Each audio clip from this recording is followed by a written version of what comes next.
Hello, beautiful humans, and welcome to S.P.L.I.F. with your host, Fawn. And just for those who are new joining, S.P.L.I.F. stands for Spiritual Perceptions of Life, Interconnection, and Fuckery with Fawn. But today we have a beautiful guest on here, someone who I hold very dear. This is a person who is part of my spiritual growth in so many ways.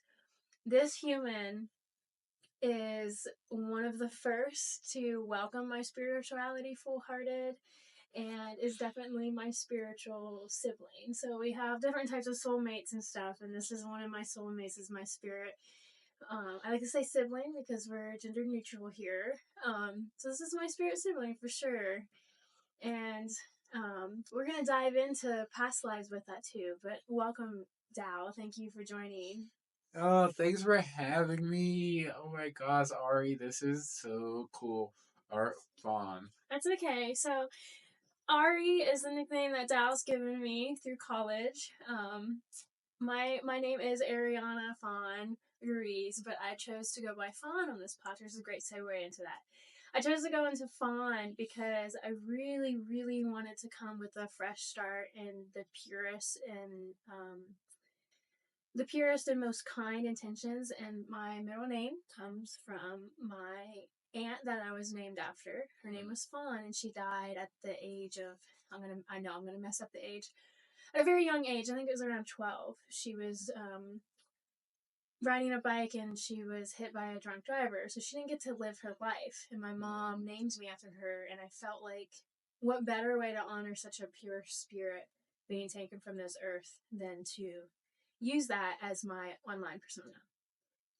I feel like you've told me that story before, and I don't think I've actually ever felt it that way. Like I completely forgot all about that story, but I know that you told me that, and it's really beautiful. I'm happy that you've come this far, and I can dispel how far you're gonna go. Like it's a blessing to be here. Oh, thanks, Al.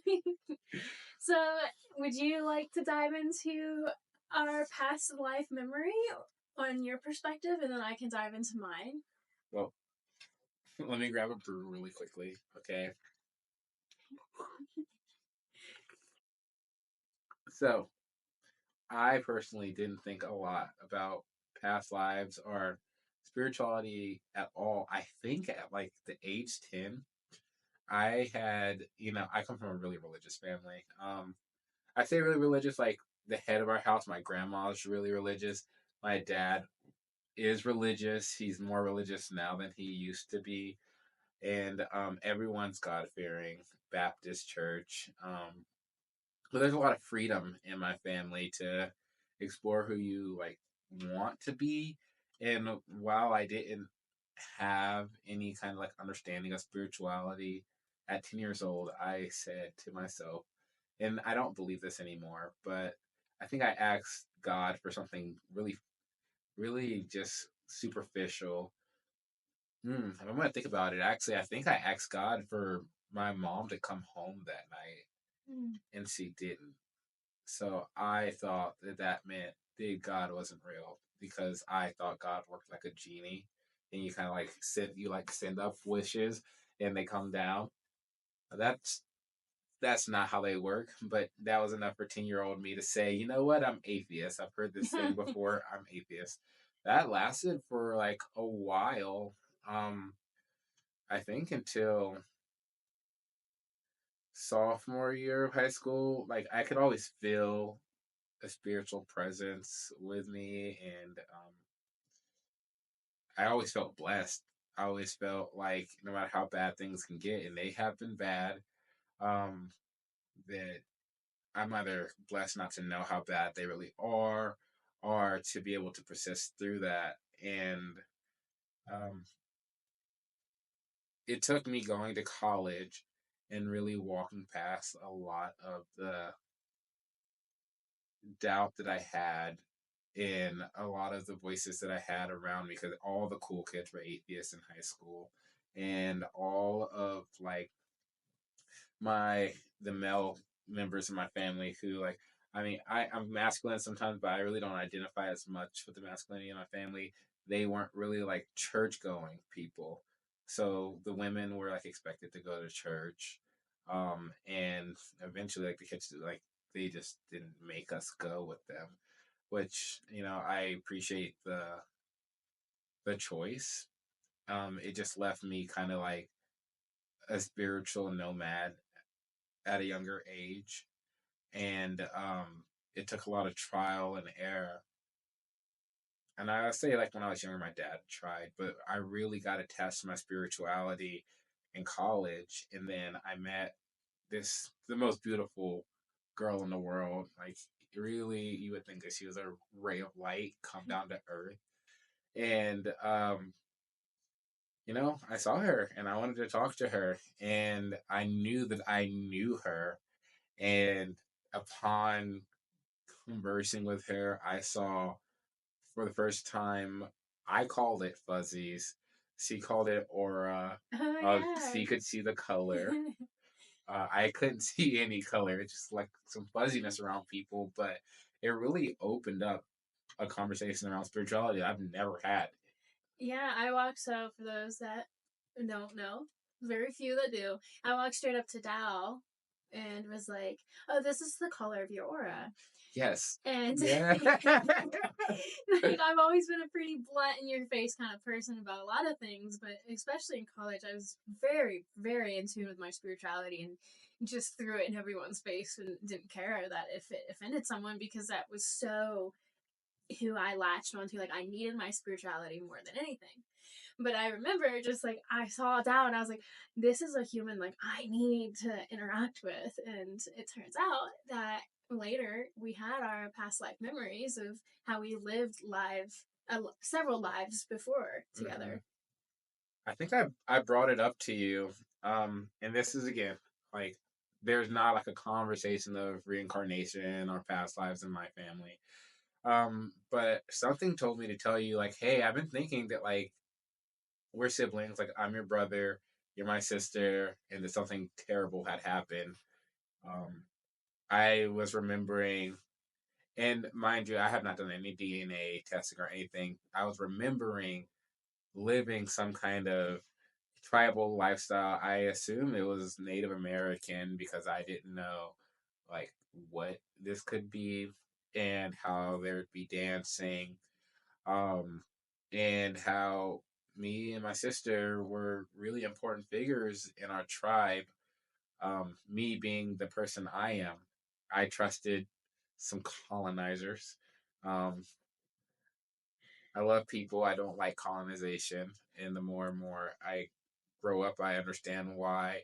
But it starts off with like these deep things in my spirit where I gave trust to these colonizers who then took advantage of my sister and her and then me and did worse things to, us and our tribe. And that memory was so visceral and real to me that it kind of just it had me break down and cry. I spent a while apologizing to Ariana, and again, this is like a life that I felt like I had lived without ever experiencing something like that, and not really feeling primed to bring the stuff up, but feeling a need to say I know you to Ariana. So it was really weird, to say the least. Yeah, so I remember that night in college, from my perspective, I got a phone call. I think it was from one of your friends. I don't remember who, but they just kept saying like, "Is this Ahsoka?" I was like, "How do you know that name?" Because that's a spirit name that I use, and I'm not usually like pretend about sharing that with a lot of people, but I've hit a point in my life where I feel that I'm very spiritually protected, despite who says that. But Dow was just calling, crying, asking to talk to me, and then switching the name back and forth from Ariana to Ahsoka. And I mean, Dow was intoxicated, I think.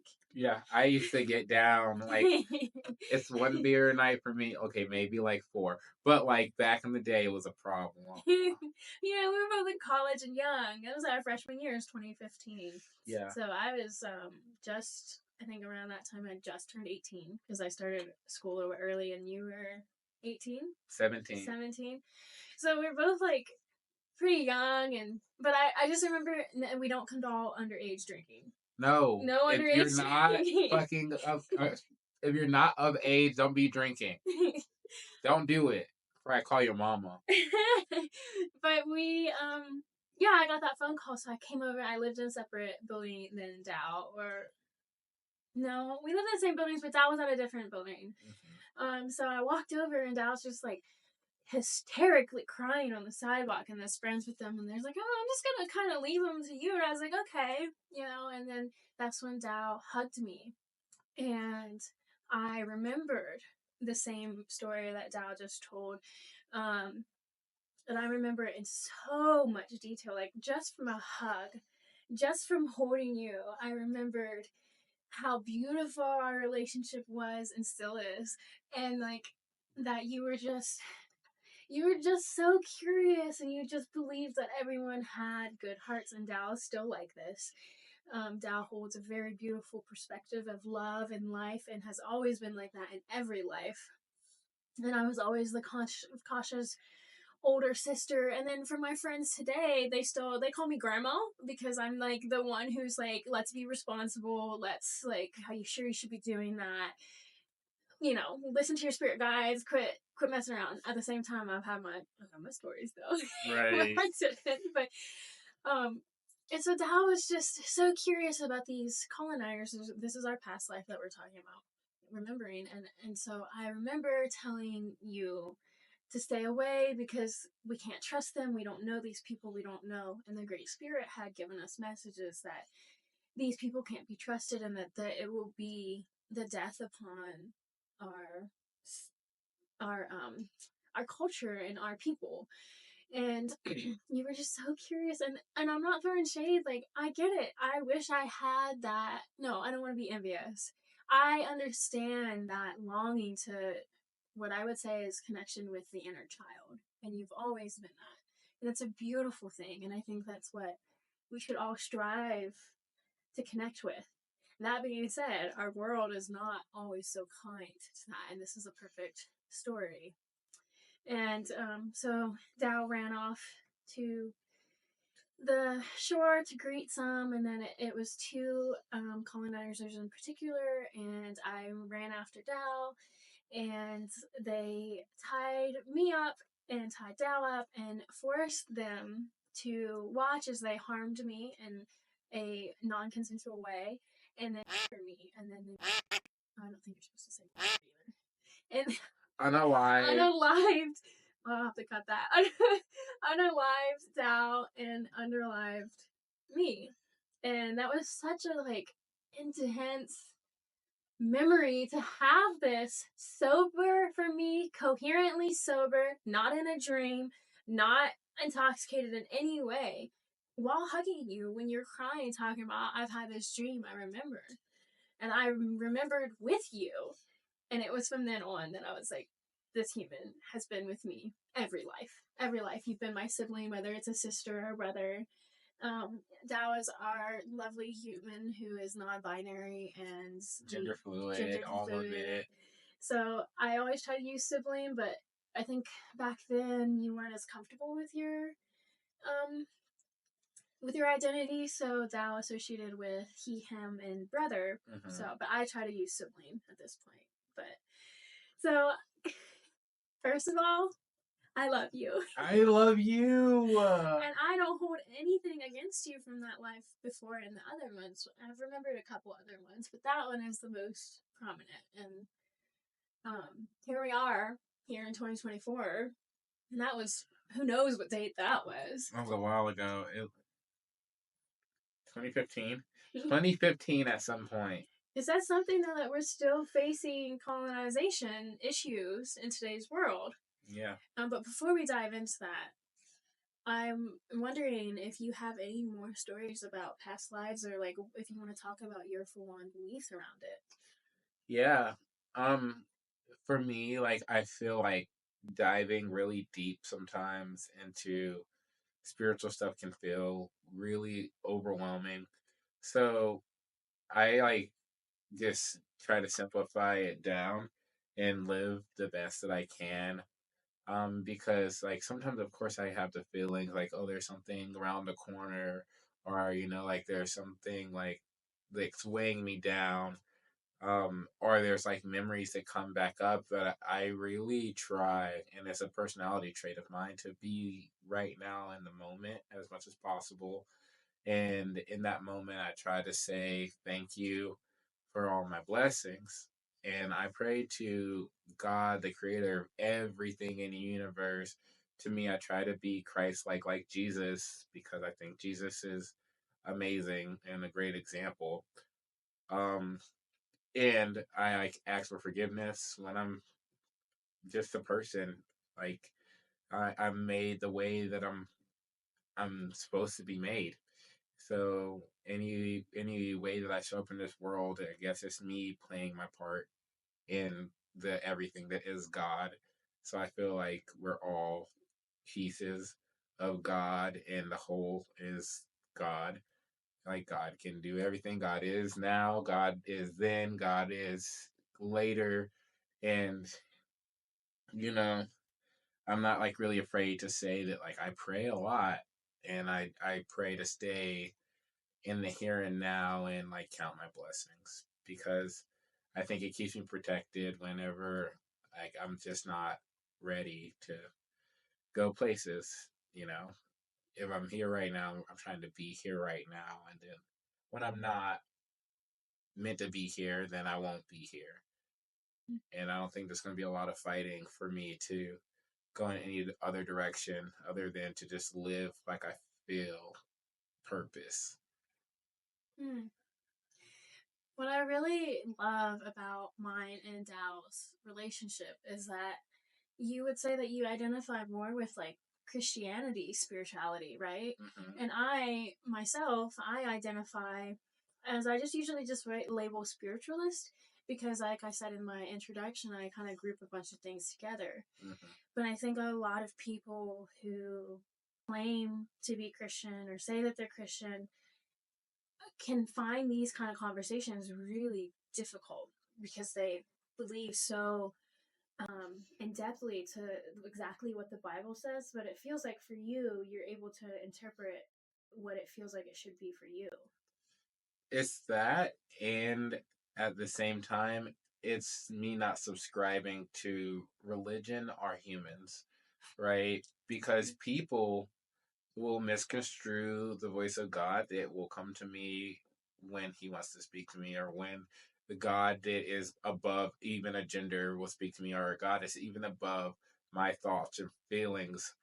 When God wants to talk to me, I know when God is speaking, because God will make it known. Hmm. And if it's not God, then I question it. And that's it. And I know if I'm doing something against God or for God, and then I know at the end of the day, God made everything, like God will have it be his way, because that's how it is. So if it's any other way, then, you know, it's just not God. But I don't think there's a way for it not to be. Hmm. I truly think like if it is, then it is, and it's already unlikely to be at all. Yeah. So it definitely sounds like you would agree with the statement that like God presents itself to the person as the way that makes the most sense to them, whether that's woman, man, Jesus, like, Mm-hmm. or for me, it's just this big ball of energy, is what I see. I use the word the Great Spirit, or sometimes the Creator, but I definitely just think it's this existence up there. I don't think it's capable of having a gender. That's very People. people, like It's very animal. people, an animal. Yeah, like I will never limit the supreme power of this universe to people things. Yeah, yeah, and it's you know, Dao knows my biological brother, who I will bring on at some point, and I've had the conversation a lot of like, well, what if none of it's real, and what if we really are in a simulation. And I just always respond with, well, that's a creator too. There's someone, if we really are in a simulation and we're believing in something that's not true, if it's a simulation, something created that simulation too.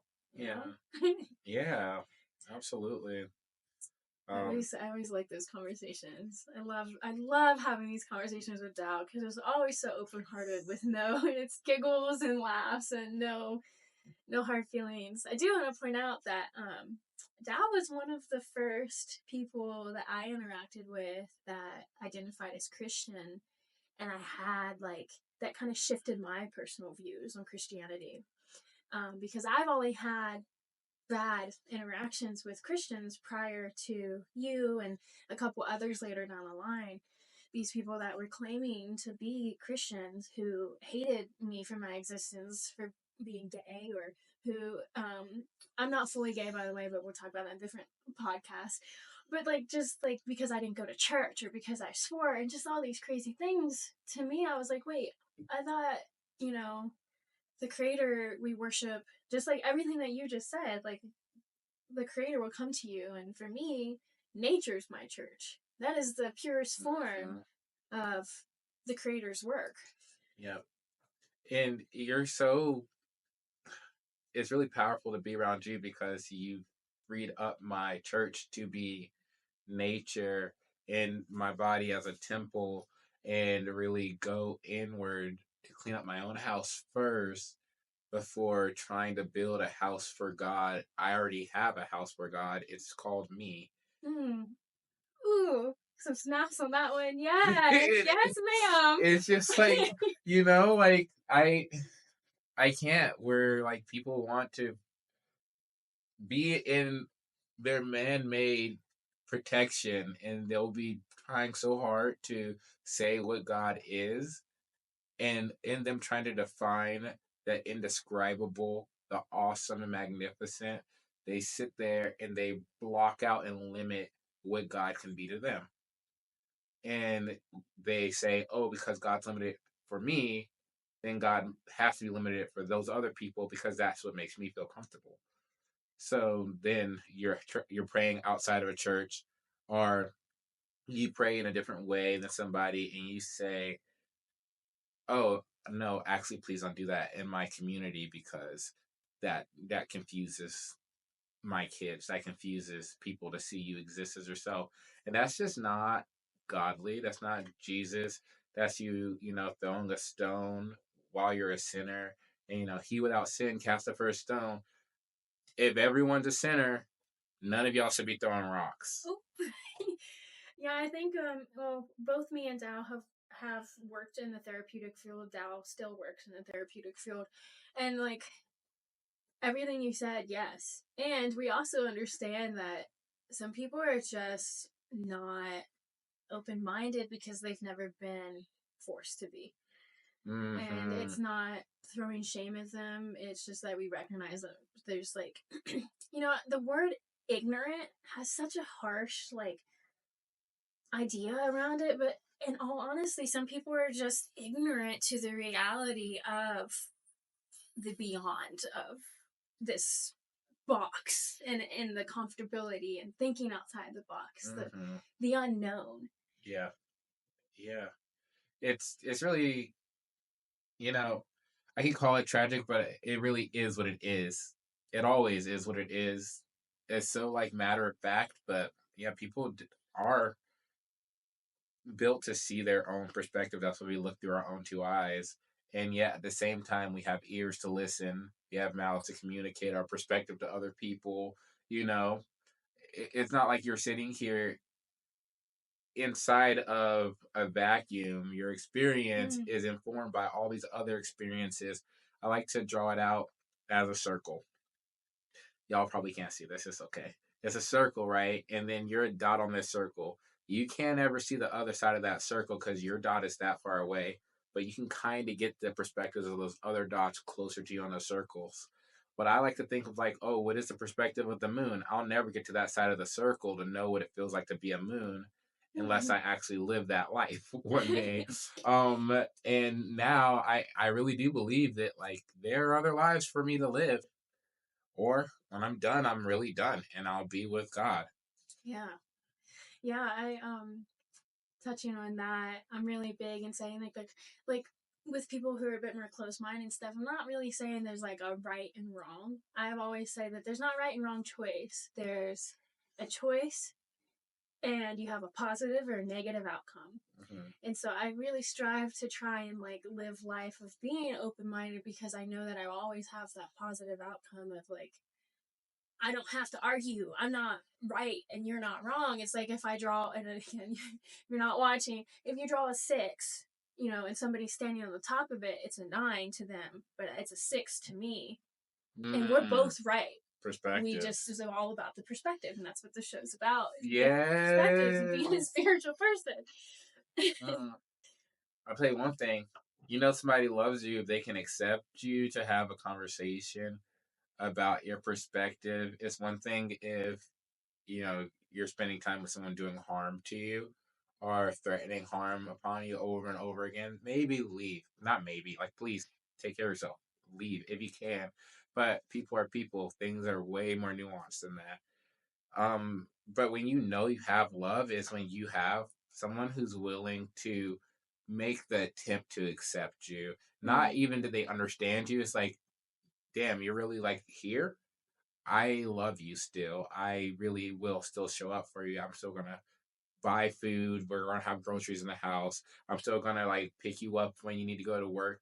I know that you're in a different place than me mentally, spiritually, maybe even physically. And I'm still gonna accept you for who you are. That part of us I'm respecting. yeah. That's yes. That's a very whew, yes. That hits pretty hard for me because actually we just had a conversation like this like a month ago, maybe about a month. Me and Dal have known each other from us, well, in this life for about 10 years, though Mm-hmm. we've known each other for years and years, many Yeah. lives. But after 10 years you would think that you don't have to have those kinds of conversations, but let me tell you, we had that conversation of like I really misunderstood Dow's love language and the way that they view love, and I felt very unseen, and I felt like I was being put below other people.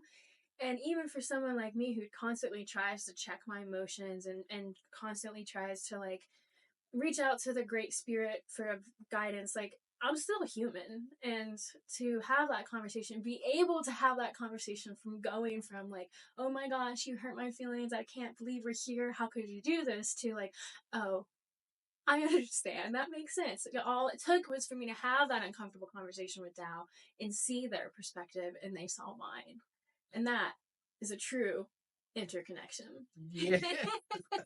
I love you so I much. love Oh you my god. too.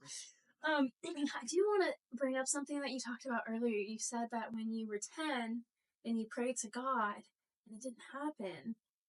When my stepdad passed away, which in my previous episode I said I was 10, my mom corrected me, I was 8. Again, I'm bad with ages. Um, It's hard to remember when you go through a lot like that. I remember saying, "Why, God? Why?" And at that time, like you said, you don't really grasp the concept of what God is. I think it's the same of like that genie aspect. Like someone is dying in front of me who I love. Why are you not coming through and helping? Why is this happening? And we attended church a couple times as a kid, but after that, my mom had a really hard time processing all that trauma. And in the Hispanic side of the family and her side of the family, like therapy wasn't a thing. Like looking back, it's like, oh, they should have stuck me and my brother in therapy for that. Because not only did we watch my stepfather pass away, but I told you, or I said in the previous episode about how I saw spirits. And like we probably should have got some therapy there, but I'm getting off track.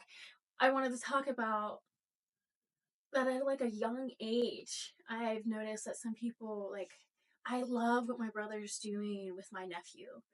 and his fiance. They are just letting him discover his own spirituality, his own beliefs.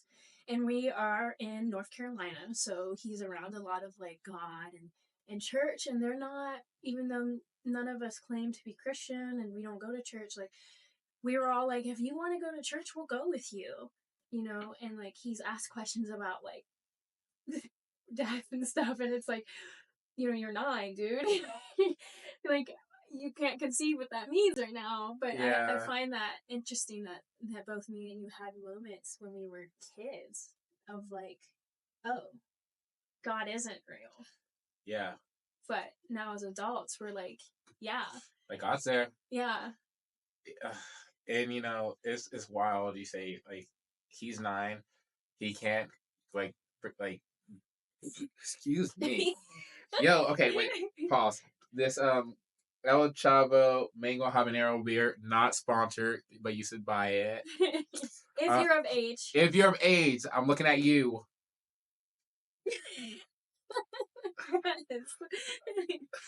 So me being as old as I am today, y'all don't need to know, but I'm grown enough to drink this.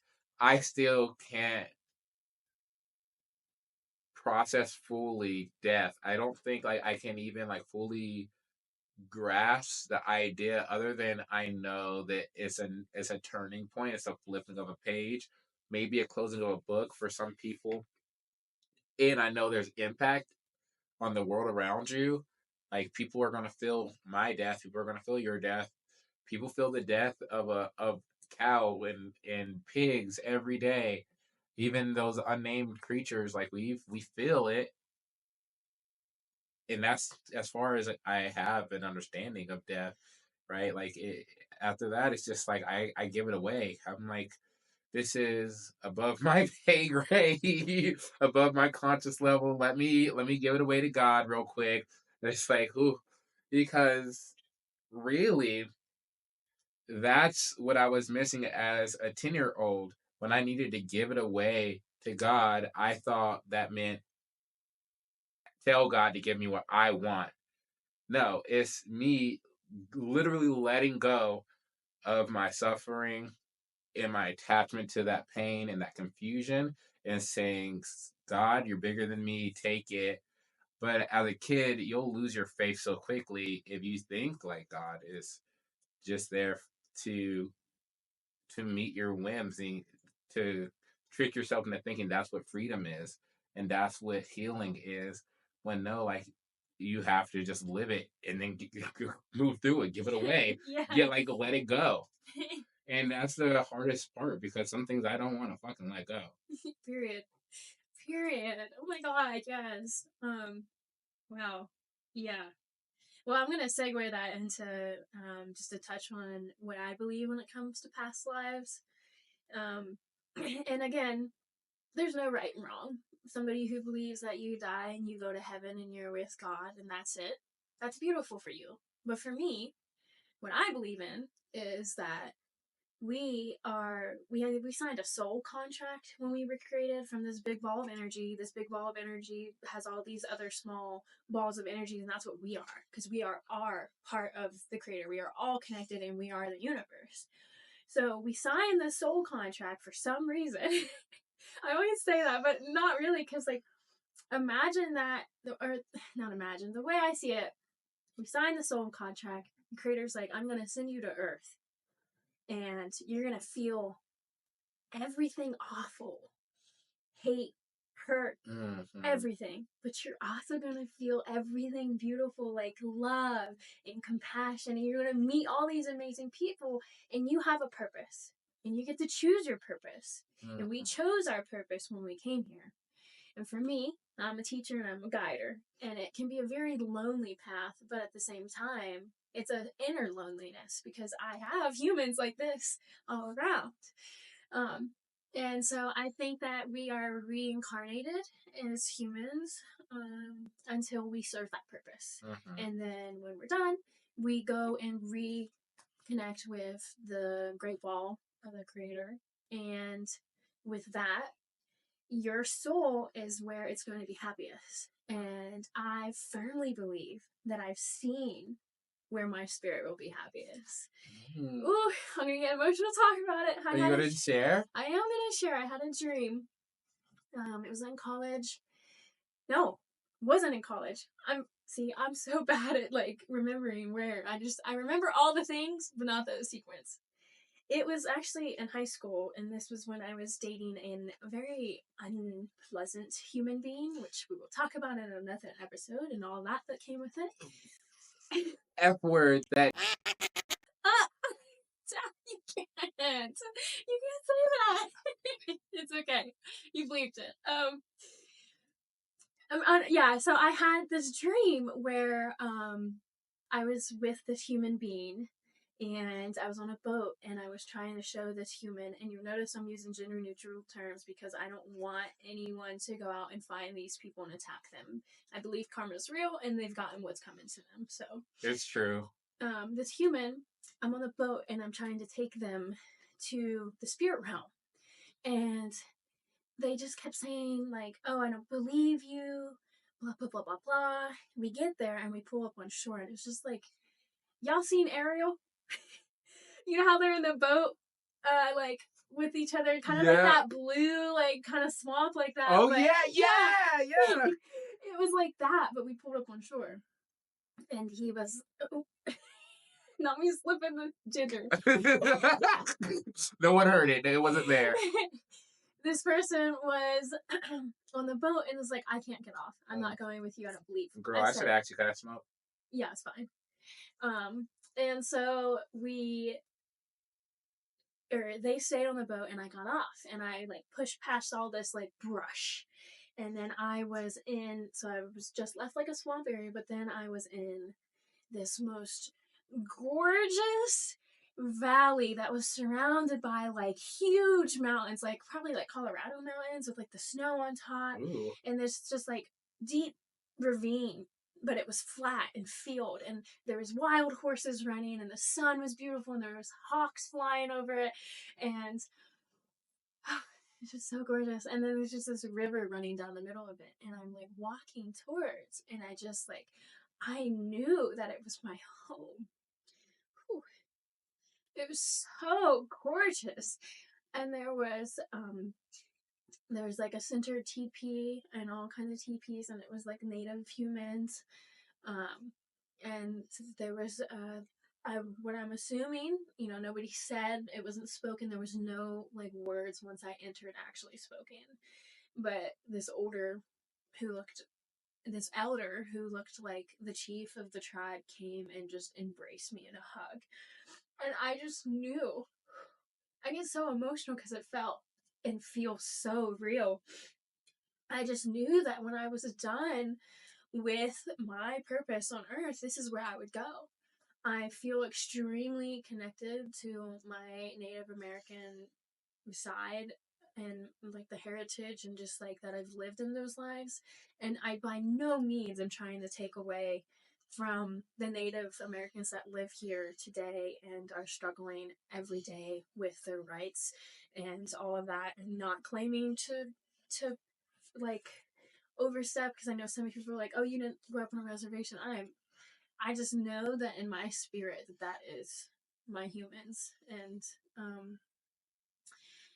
I think I had that dream at that time because it was around the time when I was considering unaliving myself because of the relationship that I was in, and because of my home life not being great. Not throwing shade at my parents, they did the best they could, but I did not have a normal childhood, just like I said in the previous introduction episode. But I really wanted to highlight that because that's part of the past lives, and like that I think it's what the creator's message to me was, to give me a motive to keep going, because I was like, this shit's hard. I'm done. And the creator's like, no, let me show you where you're gonna end. Right. So that was a long intro yeah. Well, when you woke up, how did you feel? I woke up, I was crying, but I felt it was pure tears of joy and happiness. I felt at one with myself. I felt like I was the most enlightened in my lifetime that I had been then. I've had some moments after in my life, but then what was it? I had to be 14 or 15, maybe 16 when I had that dream. So I know that it was one of the most prominent times in my life, because at the time I didn't feel like I had anyone either. And that's why past lives are important to me, and I wanted to bring you on and talk about them, because I, I don't want to say that if I didn't remember my past life with you, I wouldn't be in your life, because I know that's not true. I'd still have you in my life. But when you remember them, it's like, damn. It's like, well, we've been through worse. God darn it. And it's really important to me too, like that feeling and that like connection that feels so primal to the core of my being for our relationship. Because I mean, my personality as a person is I want everyone to feel as loved as they possibly can. And I really feel like I have like a vendetta against people who think they can't be loved, because I try to like be like, nah, bruh, let me tell you, you can be loved. You too are lovable. And with that is a lot of jumping around from people to people, and like not really losing much sleep around like not being around people. But I know that in my hardest times, I think about you. Aww. And in my happiest times, I think about you. And like I think about people all the time, but I don't like really, I'm not like good at reaching out per se, or like I'm a connector kind of person, but like I'm very much like dog brain right now, wherever I'm at in that moment, who is in front of me currently. Kind of deal. That don't mean I don't love you. I actually like that's where a lot of my guilt and shame comes from, just being my in person kind of person, and how much that has taken away from great relationships I do have. Um, and I find myself like compelled to just continue to be closer and closer to you and closer to you. And it's that primordial connection, that deep soul connection. Yeah. Yeah, and I think that some people would listen to this and think that me and Dal are intimate, but we're not like romantically intimate. We are a level of intimacy that comes from a soul connection of like, this is a human that makes me feel safe and comfortable, and I've like I said, every life you've been in it. So like, how am I not going to be like, oh, you saw me at my worst several lives ago. You can handle this one. And Dal definitely went through some crazy times with me in college. I was unhinged. I mean, shit, you seen me unhinged too. Let's be honest.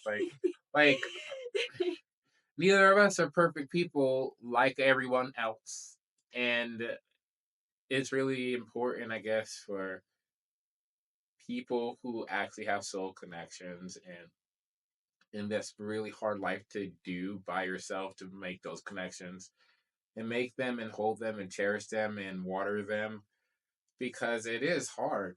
It's hard. It's scary being alone. Mm-hmm. And none of us have ever been alone, even when we're standing by ourselves. Yeah, period. I think this is a good time to segue into one of the other topics that I brought Dal on for specifically this week, because it's fresh and new.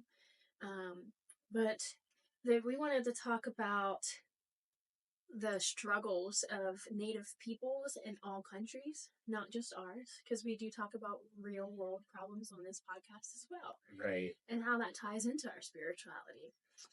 And so, as I said before, I feel like extremely connected to the Native American people here in America. And that being said, I don't like ever want to take away from the ones who are living on the reservation and struggling harder than someone like me who has such small percentage of the heritage and presents so predominantly Caucasian.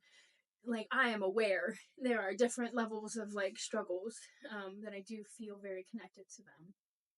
And because of that, I do a lot of like support in different ways. I'm an artist, and I will be including that at the end of the video of one of the paintings that I made for MMIW, which is missing murdered. I don't know if I could say that or not on YouTube, but murdered Indigenous women. I gotta say it. Movement. And I'll link the website to that in the in the comments below, so that you guys can go and do your own research if you want. But just like in general, that the native peoples in all countries have been so screwed over by colonization. And then literally how we bonded was one of our past lives about colonization. So I'm gonna pass it over to Dal to talk about what happened over in New Zealand, and then I'll give some more information on here in America. Yeah, I think it was around, let's see, if today's the 18th, I think this happened November 14th, um, maybe a little bit earlier. Uh, my introduction to the story came from looking at one of my friend's stories on Instagram. So, like, this was going viral to a certain degree.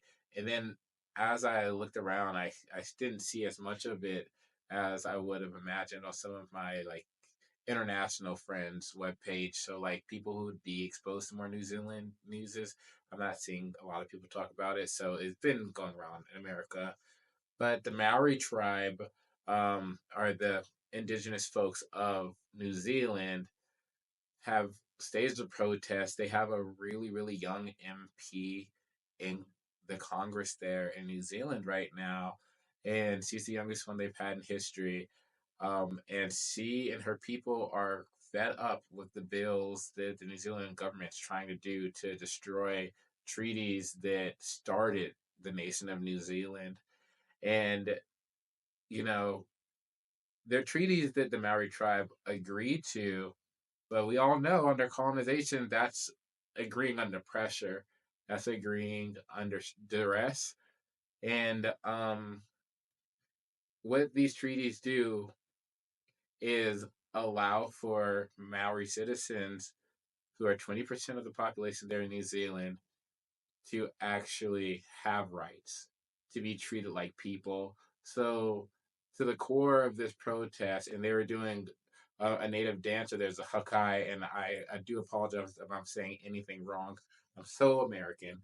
Um, I'm American, and I definitely can feel that times are changing, and that there is a wave of more than just resistance, a wave of truth that's coming through that I can feel washing away some of this capitalistic, imperialist, colonized mentality that sees people as a commodity, and for it not to be some kind of true moral wrong to politicize someone's humanity and take further steps to erase that humanity. That's happening here in America right now. We have the conversation around trans people and what it really means to take care completely away from them. We know what that meant for the Native Americans inside of this country: genocide and broken treaty after broken treaty, things like the Dakota Access Pipeline and the protests that needed to come through for Standing Rock. We know what this shows up as. It shows up as dirty water in Flint, Michigan, destroying black families, creating diseases, you know, death and destruction that does not need to exist, killing leaders, Malcolm X's family right now, suing the American government, the CIA, and the FBI for his death, wrongful death. Oh, I didn't know that. So I saw the Maori people of New Zealand stand up. Yeah, it was beautiful, by the way. I will link the video at the end. And I really wish I were able to pronounce the MP's name, because her power and her truth. See, her last name is Clark, but her traditional name is so beautiful, and I cannot pronounce it. Um, her and her people are sending a rally and call around the world for us to be very honest about who we are, Mm. to protect our people, to value that part of us. The us that is the blood, sweat, and tears that Yeah. build us, our ancestors, the ones who built every country that you're standing on.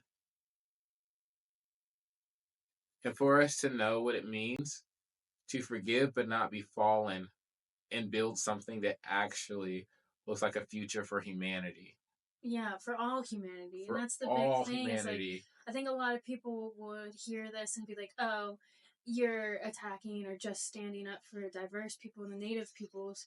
But what about, the white people here too? But it's not that. It's that these people have to fight to keep a treaty that was imposed on them by colonizers. It doesn't matter about their race, but just the simple fact that there's humans that live there was forced into a treaty out of distress that helped keep them rights. And now they're trying to take that away. Why are we trying to take people's rights away? And like, don't even get me started on how that makes you feel as like a deeply and spiritual in tune person to see that, but to see the beautiful video of her standing up and all the people that joined.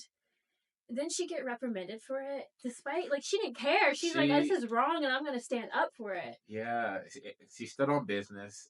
She did get reprimanded. The reprimand, I think, in New Zealand is 24 hours of, well, this is the first recess they've taken because of disruption. And please, I urge all of y'all to watch this video because I think it's gonna activate something in you to make some kind of change for ethics and human dignity. Um, I hope because it did in me. But she was suspended for 24 hours, and they suspended the whole hearing for the bill. It sounds like, I'm not sure when I was looking into it if either they passed the notion to suspend her for 24 hours or if they had passed the bill to dissolve the treaty that give Maori people rights in New Zealand. And again, this is 20% of their population. This treaty acknowledges their human status. Yeah, That's what's on the line. So if you wanted to look into it more, please feel free. and the argument, right, for this treaty being brought up again in this bill was because it implies discrimination towards the non 20%, right? Yeah, they were saying that there is more representation for Maori people on their homeland of New Zealand, which they had a huge genocide there. It says that the treaty they signed to end that genocide basically gives them too much right inside of New Zealand and too much more of a voice over the majority of people on that continent that are, again, colonizers and prisoners. Same thing y'all did to Australia. Let's not play games. That's what y'all did. You're using as prison states. Um, and y'all say that that is in like a fucked up power dynamic. It confuses me because Maori people, they have a higher arrest rate, reminds me of other brown people in a different country. Um, you know, they are murdered at a higher rate, have a higher rate of being by people who are not of their nationality or their race. Um, so I just don't understand where the Conservative Party in New Zealand's coming from. Well, it's not just the Conservative Party. I think it's just the primary idea right now. And I, again, okay, I don't live in New Zealand, but when I see people fighting back against imperialism, colonialism, I fucking stand up and I applaud and I say, okay, Yeah. let's get to it. Yeah, and I support it because it's like they said that it was like they went overboard No, they did not go overboard. They did not harm anyone. She stood up during them talking about that bill, and I guess I could see why they would feel disrespected, but the bill being brought up is disrespectful to the rights of these humans. She started that chant and ripped that thing in half, and to just see so many of her humans stand with her, like I'm I'm hoping that we as Americans can do that too, as we're facing all kinds of stuff going on in 2024. And like, I think a lot of people are not aware of what the Native Americans here face, let alone all the other minorities. And even now, like, there's still, people who aren't a minority still face all kinds of like, why are we facing discrimination? Why can't we just, it's the hardest thing as a spiritual person, like, why can't we all just love each other? Like, why do we have to be like this? And it's sad. And but I think the important thing is that we talk about it and that we try to bring awareness to it, and that's the first step. And then once awareness is brought, maybe, protesting and organizing things. And it's just it hurts so much for my soul to see those things, and to look at what we have here in America of like you said, you brought up Standing Rock. Like, that was what, 20, what year was that? 2018. It wasn't that long ago. And the fact that, like, we gave, not we, I want to say America, quote unquote, gave like Natives Americans their reservations, and yet they still felt like it was okay to put a pipeline through it. For what? Oil, greed, money? Like, you violated their treaties that we have with them and giving them their land, and just said, just kidding. F you. F your everything that you stand for. F that it's going to affect the environment, because we're so corporate based, and it's so annoying. It's so hard as a spiritual person. But God forbid if, they went through the suburbs, Yeah, and that's the, like, at the end of the day, I try really hard to always, like, not make it so much about race. And like, but you're right. If it affects like the American people that don't think about what it feels like to be a minority, or what it feels like to have your entire existence being questioned, and whether or not you get a right to live and be the way you want, such as our native population, the Chinese population here, all of them, the African American people, the list goes on. it's like the rule is diversity, not the exception. It's not weird that there's like a lot of us, and us being the different people and voices out here, we've got a diverse human race. And people keep, people, I want to say white supremacy and colonialism has bred an ideology of a light feeling so bright that it's ignoring all the other lights that actually like make the whole fucking picture. Like, it's like a whole bunch of stars in the sky, right? And the sky is dark if you think, oh, I'm just gonna be brighter and be the one star. This is not my best analogy in the world. But what I'm trying to say is we're all one fucking light, and we'd be so much brighter together. And You really like, really would. I actually saw a video. I'm probably not gonna be able to find it, but if I do, I'll link it. Um, there was a teacher, this older Caucasian lady, and she was talking about the concept of race. And she's like, can't you guys see that we're just the human race, and that race was created to divide us? ooh, let's talk about And it. racism is taught. It is taught. It was made to divide us, and literally, if you go back to the 1600s, around like 1670, 1680, we had Bacon's Rebellion here in America, in the American South. And like, this is shit I like to talk about, because they saw these poor indentured white servants, the Irish, and black folks And some native folks stand up in Bacon's rebellion to fight against who? But just really rich oligarchs of their time. Of course, they were white because they were coming from Europe, but that ideology of oligarch and just capital isn't just a white one. It's just that evil of a meme. You get stuck inside of rich people's heads. Well, what they did, these oligarchs just so happen to be white because they can do math and they know there's always less of them consolidating power. Is they told these poor white people that they are white and they're better than these black people and they'd have more stake to land, but they can work their way out of indentured servitude, and the black people were slaves. So they now have a whole new group of people who are still oppressed, who can call themselves white and think they have a way out. It's wild that it's smart for them, to do that. And it's wild that a lot of people can't see that.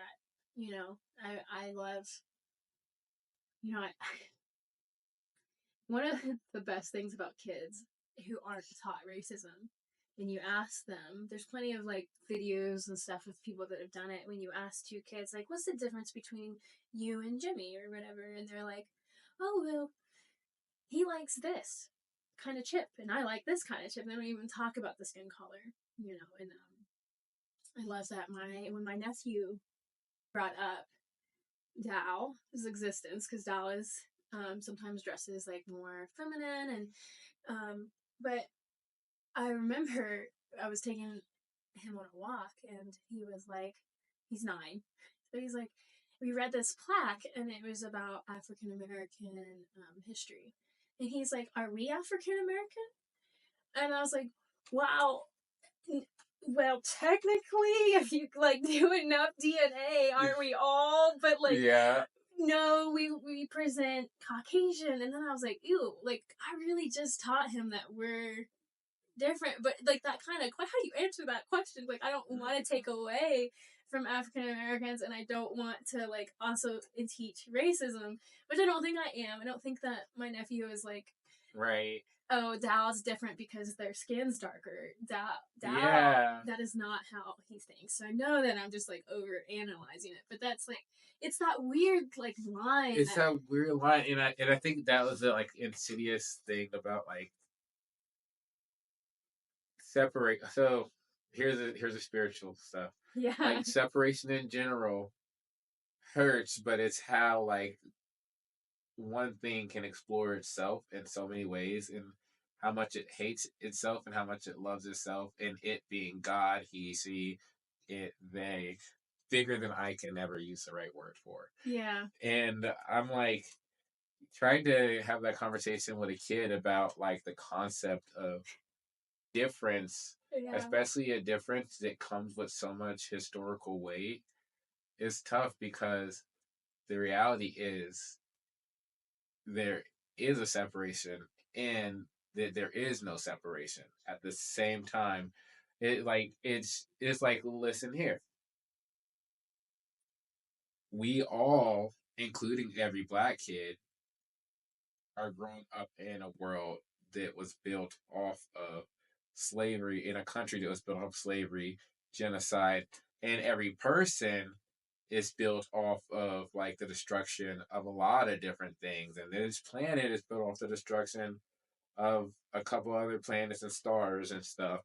Um, what we have the ability to do is to do something better, yeah, with that destruction, because that separation, it came from pain, but it all costs something. It always it's not like a transactional, because this world's like engraved in my mind, but like I've never really had like a good experience that didn't have something that I could be like, damn, this came from that. Like I'm born because my mom went through a lot of pain to make me exist. Yeah, same. Aren't we all? I feel like, we talked about a little bit of like, I just, what am I trying to say? Everyone has a story, right? And like, it could sound like listening to this podcast that we're attacking rich people, And there are people who are wealthy who earned and like broke their backs to get there.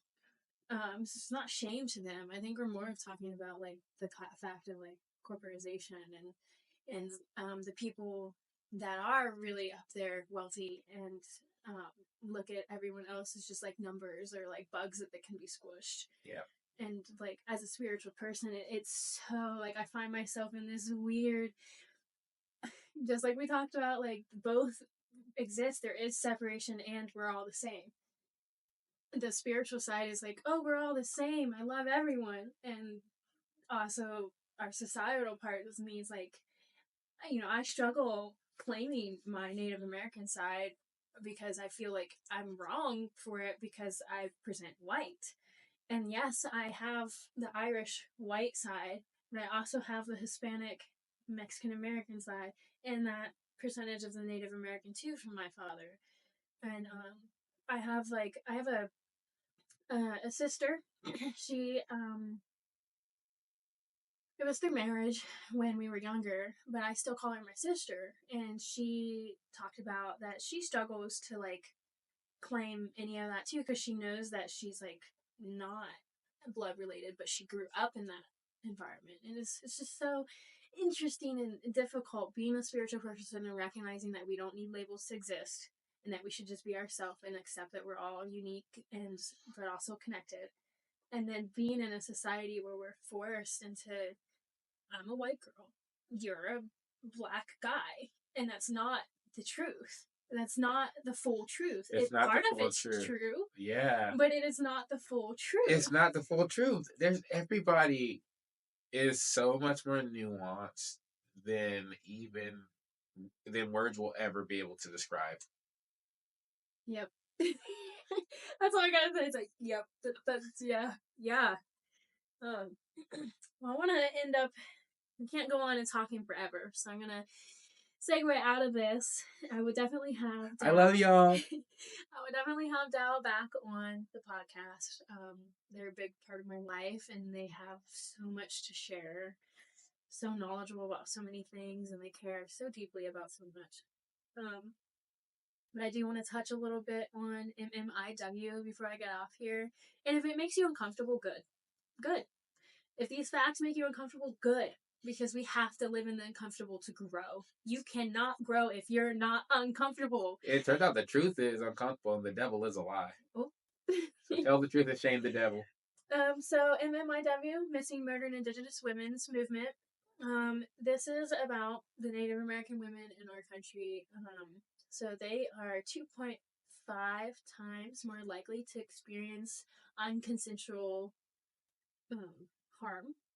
And I'm sure you adults can figure out what that means. And 86% of the perpetrators who attack these women are not Native Americans. And like they take advantage of the like lack of law enforcement on the reservations, and they go the big message is that these outsiders, we're not going to say any race because it's just not the Native people. They go onto the reservations and they take the women and they harm them and then they go missing.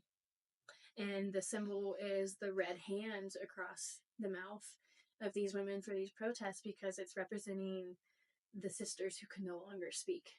And it's dark and it hurts. And if again, it's uncomfortable. And when I've displayed my art pieces before and they're like, wow, that's like really dark and kind of makes me uncomfortable. I'm like, good. Because you need to know about this. You need to know that this exists in our country. Women in general existing in this country. Not just this country, in any country. Yeah. Oh my God. I don't want to tell you about the protests they were doing in Australia. Oh my gosh. Yeah. But I just wanted to get some of these facts out there. 1 in 3, it's so sad. 1 in 3 Native women will be unconsensually harmed. 1 in 3. And I don't have the numbers for like just women in America in general, but I'm sure it's just equivalent, if not 1 in 5 or 1 in 10, because I don't have a single female friend who hasn't been unconsensually harmed. in this world. And as a spiritual person, that's a lot. And I brought this up because we were talking about, past lives and the rights for people, and like we still have issues in America. We brought up New Zealand's going through it and they're standing up. So I guess my question is to you is like, are you willing to educate yourself? We are. Are you willing to educate yourself on the issues of like all people in America, not just one section or the other?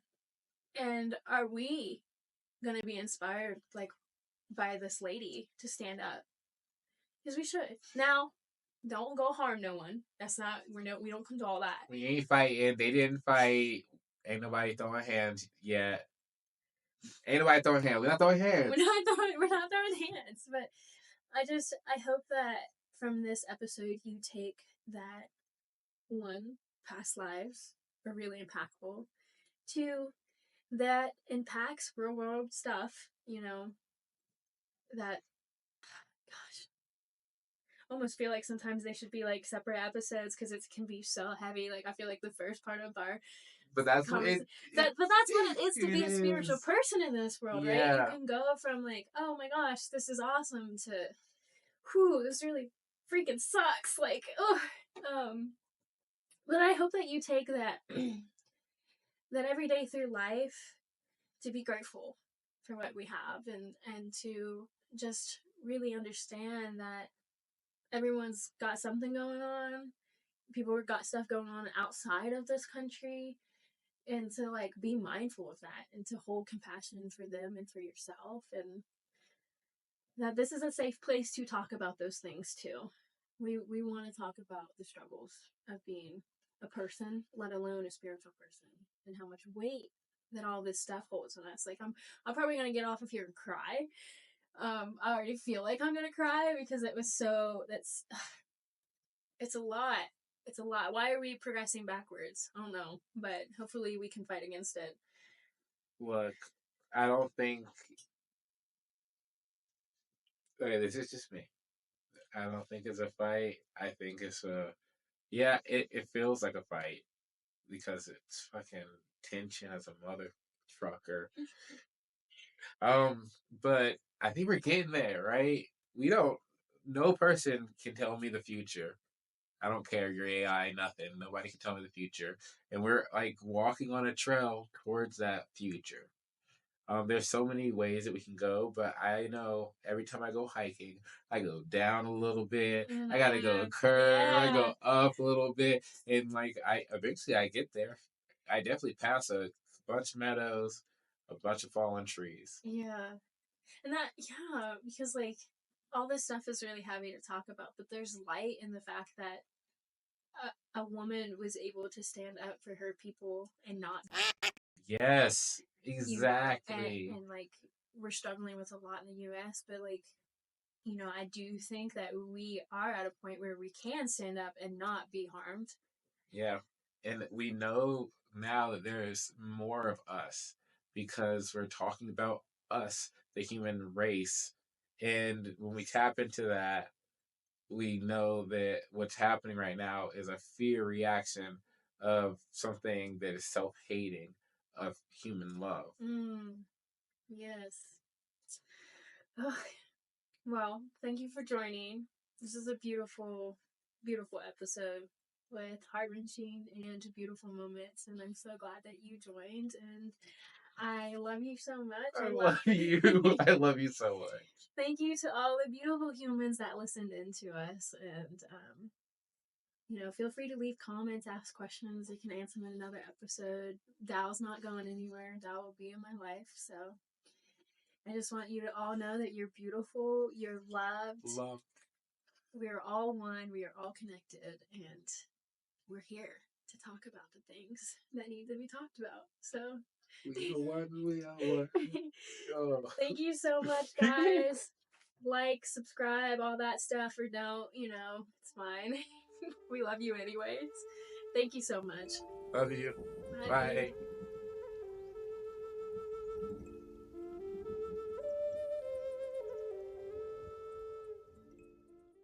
Oh my my gosh, I have to pee so bad. Me too. That was a whole episode.